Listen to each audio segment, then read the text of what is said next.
All right, welcome back, orchestrators, arrangers, composers, whoever you are. You're here to learn more about orchestration and writing specifically for the oboe and the oboe family. So let's get into it. Properties of the oboe. Donald Grantham reminds us that it is a descendant of the shawm, a 17th century instrument, also made out of wood and played with cane. As we found out in class, of course, the foreign instrument names, Oboe, literally meaning high wood, Oboe, oboe. There you go, a representation of high and wood. If flute is the soprano instrument of the woodwind choir, then the oboe is the blank of the woodwind choir. What do you think? You guessed it, the alto. Okay, slightly lower, but still an upper voice. It has a blank bore. Is it cylindrical or conical? Try to picture the instrument as compared to the flute again, which we saw and heard is a cylindrical instrument. That's right, it is conical. It flares out at the end. A member of the blank family. So this is combining two different families in the woodwind choir. Can you think of what other instrumental family also produces the same, produces sound in a similar way? That's right, the double reed family. Okay, which includes oboes, English horns, bassoons, contrabassoons. In fact, if you went to the International Double Reed Society convention, you would be surrounded by double reeds. Okay, answer this question. For $1 million, 2 reeds are made of blank, which are then shaved down and vibrate. What do you think they're made out of? Oh, looks like I won $1 million. Cane. Okay, very good. I'm sure you would have said the same. And if anyone has ever spent time with oboists and bassoonists, you know they spend a lot of time with a little kit, and they're often working with razor blades and shaving these reeds down so that they vibrate well. And some days are better than others for certain reeds. So it must be quite a frustrating process, but it seems like it's part of the whole lifestyle. Members of the family, which you can probably imagine already. Oboe and C. Good news, it's not a transposing instrument. That makes our life a little bit easier for those of us who have less experience with transposition. English horn, as we've already seen, has the same transposition as the French horn, meaning if they see a middle C on their staff, it comes out a fifth lower. Okay? Right, which is useful for that range that's a little bit more in the, let's say, the tenor range. Okay, less common instruments, the oboe d'amore or d'amore and baritone oboe. Again, I won't ask you to know these, but you know they exist now. The two main instruments I'd like you to know of this family, the oboe and the English horn in F. Okay, and heckelphone. All right, I'll try not to make a joke at its expense, but again, you don't have to know it. Okay. Range of the oboe. This is an important one. It's similar in a way to the flute, slightly lower, but as you can see, the dynamic contour is the exact opposite, meaning the lower range is quite strong. As you ascend, we naturally become a bit quieter. Okay, and the high range is debatable, but you could say if you stay within a more practical range, they're suggesting D to D here. Depends on the textbook. This is from your Blatter textbook, and it's saying, well, yes, it does have that B flat as a low note, but stay away from it because it's hard to control. So it's not that you can't write for it, but be careful. It comes out very fat, almost honking, very thick. If you stay with C and above, you'll be quite comfortable.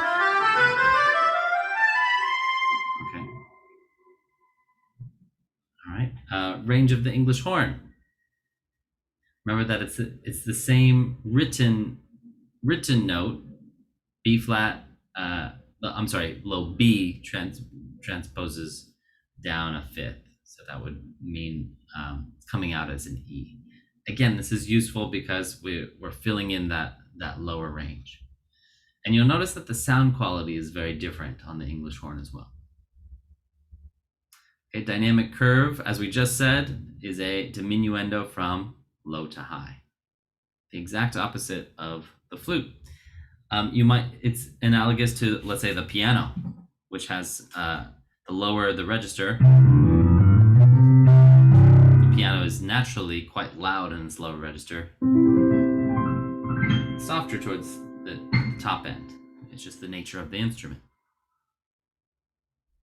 It has a rich, reedy quality in its low tessitura and a penetrating middle register.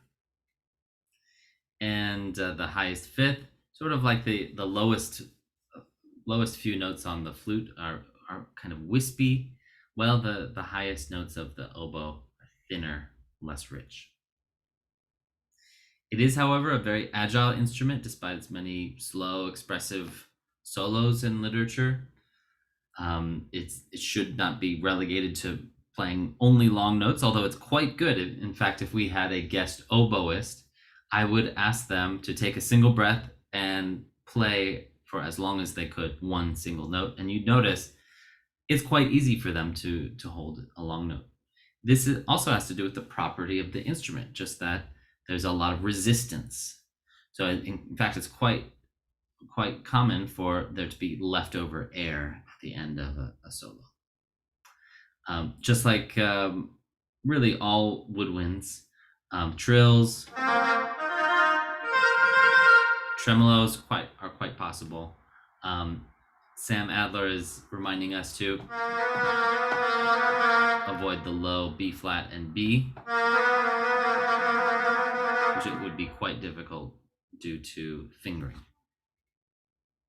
Okay, and as I just said, it requires very little breath to play, and at the end of a long passage, it's common to have excess air, so they still need to breathe, but for different reasons than the flute. The flute runs out of breath quickly because all that breath half of it is not going inside the instrument. There's very little resistance.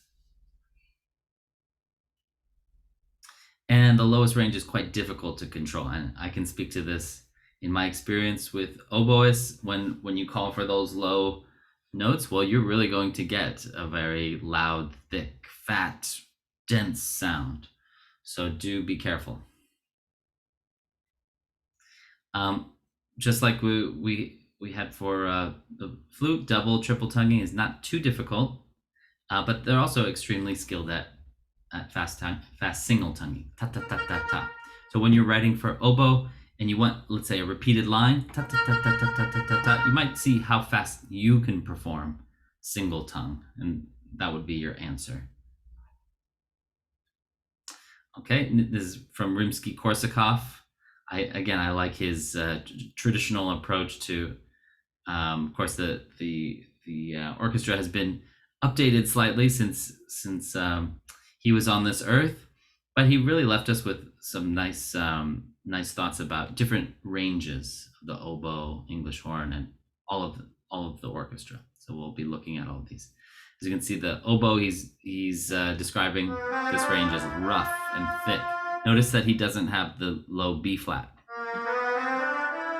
Okay, so it's been updated since then.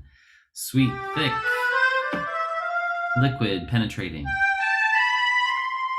Very penetrating, unusual. Okay, ouch. It is possible to play in that range, but you will get a piercing sound. Again, English horn, low, middle, high, very high. Same idea. Okay, I just thought this was a funny line from a composer who's worked a lot in orchestration. And if you don't have any experience with Sam Adler, I would look him up and see just how much music he's written. He's so prolific, and he's written a lot for the orchestra. He says the oboe is a prima donna, but indispensable. Or you might reverse that and say, well, it is indispensable and perhaps an oboist knows it, because they are very important. Well, yes, I would agree. Oboe scorings. Donald Grantham suggests that it's best used in solo passages or within the family. I would agree. It's very penetrating. When in mixed company, let's say you have it paired with two flutes, it's not easily subdued. You're probably going to hear it over the flutes, especially depending on the range, or tessitura, I should say. And I like this. Again, this is from another composer. He says, don't use it for too long. It's spicy. And I often relate composition to food, because food is something we understand very well. We eat 3 meals a day, maybe more. Some, if you're counting snacks and other things. We understand the idea of, okay, you want spice, but maybe not too much spice. If all you can taste is spice, then where's the protein? Where are the other elements in your meal? Well, this is an easy way to understand a composition as well. You want some variety. You want a little bit of this, a little bit of that. I like the idea of adding spice. Okay, a little bit goes a long way. We'll look at these in class. Some excerpts from Beethoven's Fourth Movement of Third Symphony, middle range of the as demonstrated in the third movement of Brahms, and Tchaikovsky's Symphony No. 4. We'll take a look at those. Okay. Just briefly, we'll walk through some basics of the English horn, as we already know, also a descendant of the shawm, also called the hunting oboe, or oboe da caccia. And this is an interesting and little known fact. Maybe this will show up on Jeopardy someday, and it'll make you another $1 million. The oboe is curved. The long oboe was made curved, and it's speculated to be called the cor anglais, which means angled horn, which could be confused. It sounds exactly the same as cor anglais, which is English horn. So perhaps this was a mishearing of cor anglais meaning angled horn. This certainly makes a lot more sense, because there's nothing to say that it's English to begin with. I think this is interesting. It's a name that we've stuck with, and probably someone just misheard it one day and it's stuck. There you have it. Of course, we're used to hearing it in slow.